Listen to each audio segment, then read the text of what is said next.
তুমি তো সোনারপুর রাজ্যের নিঃসন্তান রাজা। তুমি কি জন্য এসেছো আমার কাছে? সাধু বাবা, বংশ রক্ষার জন্য আমার এক সন্তান চাই।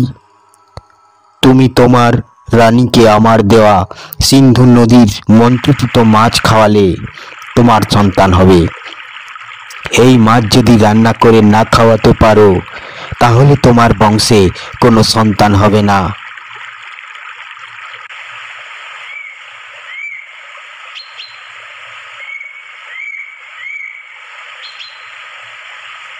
ঠিক আছে, মাছটা দাও সাধু বাবা, আমি নিয়ে যাচ্ছি রাজপ্রাসাদে।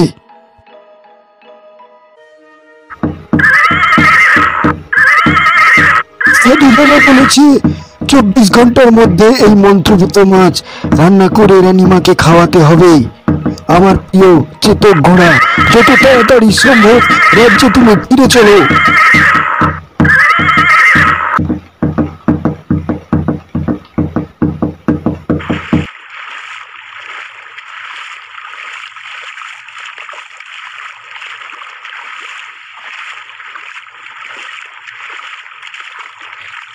এই মহাযোগী সাধু বাবার মন্ত্রের কারণে এই সিন্ধু নদীতে কোনো মাছ আমরা খেতে পারি না। মাছ নদীতে নৌকা বিহার করে পেট ভরবে নালো মেছো বুধ বান্ধ। নদীর তীরের উপরে ঘোড়ার খড়ের শব্দ। এ কোন রাজ্যে রাজপুত্র বল দেখি হাতে করে মাছ নিয়ে যাচ্ছে।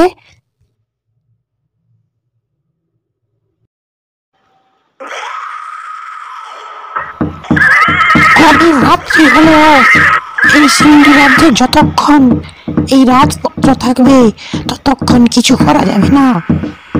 তাছাড়া এই ঘোড়া প্রচুর শক্তি, এর সঙ্গে পেরিয়ে যেতে পারবো না। বরং এই ঘোড়ার পিছন পিছন অনুসরণ করে রাজপুত্রের রাজ্যে যাওয়া যাক।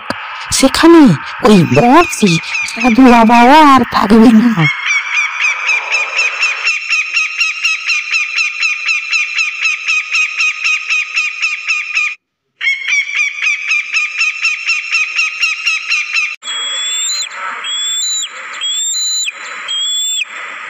ভোরের বেলা রাজপ্রাসাদে পৌঁছে রাজা মহেন্দ্র তার একমাত্র প্রাণের প্রিয় সুন্দরী রানী সখিনা ও বিশ্বস্ত কর্মচারী রাঘবকে সব কথা বলল। জানি আমার প্রিয় রানী, তুমি কখনো মাছ খাও না, পছন্দও করো না, কিন্তু কি করব, মহাযোগী সাধু বাবা বলেছে এই মন্ত্রপুত মাছ রান্না করে খেলে আমাদের রাজপ্রাসাদ সন্তান লাভের আলোকে আলোকিত থাকবে। আমার রাজ্যের এত ধন সম্পদ, এই রাজবংশের উত্তরাধিকারী বা কে হবে? এই নিয়ে আমার আর ভালো লাগে না। রাজকার্যে আমার আর মনও বসে না। তাছাড়া আমার বৃদ্ধ মাও খুব চিন্তায় থাকে। বৌমা, তাড়াতাড়ি রাঘবকে নিয়ে রান্নাঘরে যাও, মাছটা তাড়াতাড়ি রান্না করে খেয়ে নাও। হে ঈশ্বর, হে উপরওয়ালা, অনেকদিন তোমার বোধহয় দয়া হয়েছে আমাদের উপর।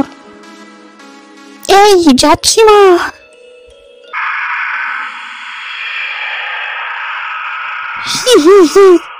এই জীব মাছের স্বাদ কতদিন পাইনি।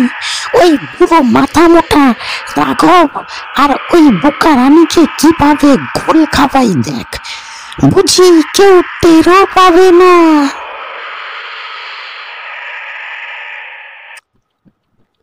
ভাবছিলাম মেছো ডাইনিটার জন্য কিছু নিয়ে যাব, দূর একটা চাকা নিয়ে যাব। কি সুন্দর স্বাদ মাইরি, কখনো খাইনি। জানি তুমি মাছ পছন্দ করো না, তাই বলে আমার ছেলে এত কষ্ট করে সাধু বাবার মন্ত্রপুত মাছ নিয়ে এলো। তুমি রাঘবের সঙ্গে চোখ সাজস করে মাছটাকে ফেলে দিয়ে নাটক করছো। বিড়াল তো নয়। বিশ্বাস করুন রানীমাতা, রাজা মহাশয়, আমি মাছকে কোথাও ফেলাইনি। এই রাঘব, স্বামী, তোমরা এখনই বেড়ে যাও আমার রাজপ্রাসাদ থেকে, আর কখনো আসবে না। মনের দুঃখে বেরিয়ে গেল দুজন।